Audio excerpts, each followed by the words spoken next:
Okay, everybody, this is Mooney-Dashcam. Tonight we are in Woodhaven, Queens. We're going to the bar, the Shamrock Bar, where a Gambino family member committed a double homicide over a spilled drink. So, don't forget to follow me on Instagram, @Mooney-Dashcam, and please leave suggestions for future videos in the comments. I very much appreciate it. Let's flip this around and get into it. Just to set the scene of when I'm filming, it is almost midnight on a Friday night. The address that we're going to is 86-09 Jamaica Avenue. Under the train station, you'll see when we get there. It was Shamrock Bar. This incident happened April 11th, 1981. Alright, let's get into the story. It was Western night at an otherwise Irish pub, Irish bar, Shamrock Bar. Like I said, it was April 11th, 1981. It was a Friday night. Technically, probably a Saturday morning, because this happened at around 2 a.m. You got to imagine on a Friday night at 2 a.m., everyone's like a little bit sloppy. A young man spills a drink on a couple sitting at the bar. Some reports say that it was spilled on the woman's dress. Some say the guy's suit. Let's just assume it got on both of them. He starts freaking out. That guy's name is Frank the Geech Riccardi, who's a Gambino associate. He gets mad at the kid that spilled the drink. The bartender's trying to calm him down. It's not working. The co-owner, John Diagnese, D-A-G-N-E-S-E, tries to calm him down. Also tries to calm the whole situation. Nothing's working. This guy's mad, and it's clear that nobody can calm him down at this point. So he's left with no choice, the co-owner of the place, but to kick out the guy Frank. And he understands. He gets kicked out. He clearly doesn't understand that well. As he's leaving with his girl. He yells, "I'll be back." And he was not lying. About 20 minutes later, so figure it's around 2:30 a.m. at this point, he comes in with two other guys. The other guys he comes in with are Bobby Glasses. That's his nickname. His real name is Bartolomeo Vernace, V-E-R-N-A-C-E. He's a Gambino. He goes by names John Canova and Pepe and Bobby Glasses. A lot of names this guy has. So he shows up with these two guys, Bobby and another guy, Ronnie the Jew Barlin. That's his nickname. I didn't give him that nickname. They have 38 pistols. They push their way through the crowd of about 25 people right to the owner, John Diagnese, pushing him up against a pinball type, like bowling game. Shoot one bullet into the air, into the ceiling. The next shot, as they're beating him, goes right into John's face, killing him instantly. Now, the co-owner, Richard Godkin, a 35-year-old Vietnam veteran. By the way, John was 22 years old when he got shot in the face by these people. Richard Godkin runs over, trying to help out his friend, not realizing there's another one of the goons sitting up against the wall quietly. As he's running, boom, Richard Godkin gets shot in the chest, falls to the ground. They both die before they could even make it to the hospital. So the rest of the story focuses on the guy Bobby Glasses. We're pulling up on the place in just a second here. Oh, I'm going to have to make a 3-point turn on Jamaica Avenue. I'm not excited for that. But you guys get to watch how I maneuver this ridiculous truck in the city, which everyone says I should get a smaller car. I'm against it. So I believe that the other two men either died. I'm not exactly sure what happened to them. I will let you guys know. I will let you guys tell me what happened to them. We just passed the place on the left, and I'm going to spin around. I have a car in my ass right here.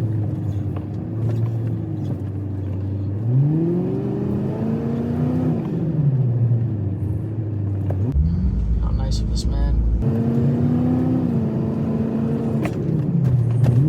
These roads are so tight. I'm making a 3-point turn in this intersection. No car coming. We're good.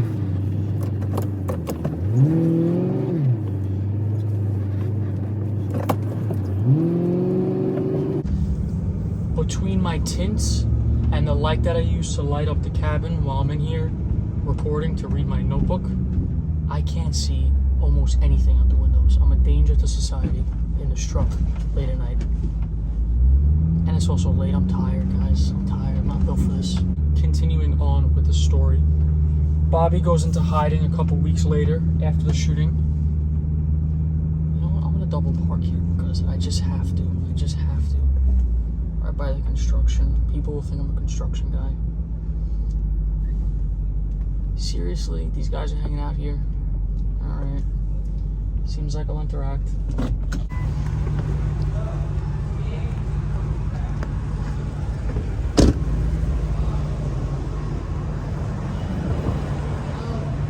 Hey, what's up, guys? I don't want to bother you, but I want to film this place. There was like a mob. Everybody get the fuck out. That's it. No, there was a mob murder here. That's why. I don't. If you guys don't want to be in the video, I'll keep you out of the video.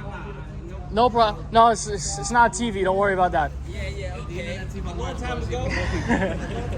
1981. There was a mob hit right here. A mob hit. Yeah, there was a problem with the bar. Guy came back with 2 guys and murdered everyone in there. Are you the guy on YouTube that does like mob shit? I am the guy on YouTube that does mob shit. Outta here. Mooneydashcam. Wait, what's your YouTube, bro? Mooneydashcam is my YouTube. Mooneydashcam? Yeah, that's the truck. Get the fuck out of here, bro. Wait, did you go by like you know where they had the pit over there? You know the hole. The hole. Yep, I went there. That was you? Yep, that was me. Get the fuck out of here. I saw your video, There bro. you go. Awesome. That's fucking awesome. Wow, look at that. That's what's up, though. Yeah, yeah. That's where they got the Sunny Black Napolitano. Yep, from exactly. Danny They Vasco. buried 3 gangsters over there. And Sunny Red, Yep. Sunny Black, Uh-huh. and another guy. Yep. Yeah, I'm gonna do that story again. I'm gonna go to where they got killed and then travel all the way back to the hole. That's I like in found Brooklyn, exactly. Yeah, it's in Brooklyn. Yeah, it's in technically it's in Howard Beach, but it's really in Brooklyn. It's like right on the line. And yeah, I found out exactly where they were buried because I was looking at all the crime Parkway scenes. as well. They got the fucking only bodies they dumped in the fucking belt. Crazy. Parkway, bro. Yeah, I did one. They killed some guy at a bar. They buried him on the side of the belt. Oh, I did another one where the mob cops killed You know, I live by 100 and 101. You know what that's nearby, right? Yeah. Bergen Hunt and Fish. Nah, dude, you fucking I've been over shit, there. bro. Yeah, You yeah. do your shit. I was just over there. I stood on the top of my truck recording the whole place. That's pretty funny. Yeah. That's the red door, bro. That shit was, It's wild. How long you been over there for? My whole life, bro. 25. So you okay? Yeah. I was too young when they had like the funeral procession for John Okay. Gotti. They put his picture up. Yeah. I saw the thing go by. I The was whole. like, holy shit, I was like 6. That's You know what I crazy. mean? Like, Yeah, we're the same age, so yeah, I get it. Yeah. You're really 25, bro? 24. 24. Yeah, same shit. Yeah, but now you get to see me in action. I'm gonna film this shit and That's talk about it. fucking awesome, Yeah. bro. Wait. Can you pull up? Wait, my phone is dead, bro. What do you want? I got another phone on me. Yeah, can you pull up your YouTube channel, bro? Like, I want to make sure that's really fucking you. Like, It's me. I swear to God. Because you don't show your face, though, right? No, I do now. You do in now? the beginning of the videos. Because I was like, bro, like you do commentary, you drive through and fucking. Yep. Yeah, that's holy shit. Look, that is that's you, me. bro. I gotta Wait. fucking watch Oh, wait a minute, bro. Wait. I'm gonna show you the video that I saw. I'm gonna show you the fucking. Oh, you went to Castellanos' crib. Yeah. Yes, bro. This was you. Holy shit. 100%. That's me. You got 165,000 views, bro. It's crazy. That's fucking awesome. Yeah. That's I'm fucking very happy awesome. with that I can't one. believe I actually fucking met you. Bro. That's fucking awesome. It's wild. It's Nice to wild. meet you. Nice to meet you too, man. Yeah. Do you think? Yeah. I'll be in and out of here in a minute.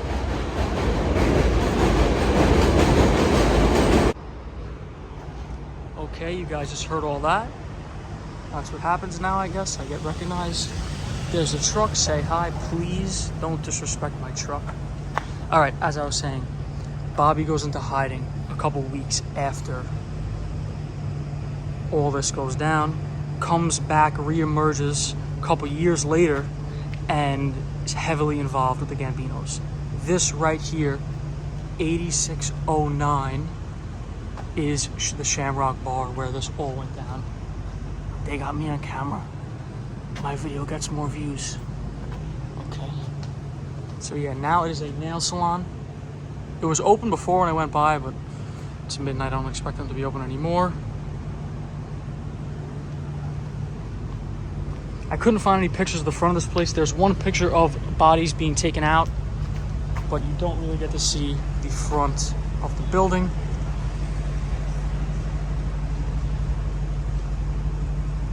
So Bobby gets arrested for this 17 years and 7 months later, November 23rd, 1998. Okay. He gets pulled in because he gets identified, whatever. The people working on the case have him there from some witnesses. A lot of witnesses did not want to talk. We'll get into this in a second here. So 1998, he gets picked up, he gets arrested. Then in 2002, he goes to trial and he gets acquitted because all the witnesses were scared to speak. And I don't blame them whatsoever. So he lives free from then on. He becomes a high-ranking captain in the Gambino family. The feds say he was one of the 3 guys running the Gambino family, which is pretty wild. Until January 11th, when he and 100 other gangsters get arrested in a big mob sweep, a big federal racketeering sweep going on. During the 2013 trial, 2 witnesses of the murders come forward. Guess who is there? Linda Gotti, John Gotti's niece. This is the block. We're under the train. This during the day, you can't even get down this road. Between the people double parked, the traffic, it's a wild scene. So Linda Gotti's there because she is John's boyfriend, the co-owner. So she agrees to testify along with the bartender, Patrick Sullivan.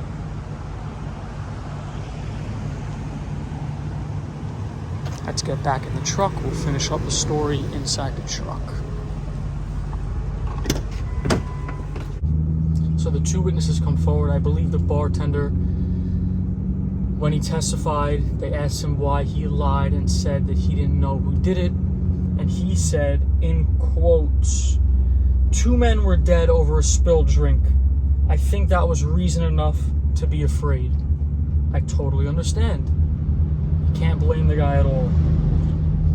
The testimony was that they saw Bobby point a gun at Richard's head and another threatened John with a gun. Okay, so finally, 32 years after the crime was committed, he gets convicted. Listen to this conviction. 9 counts of racketeering, loan sharking, illegal gambling, robbery, heroin trafficking.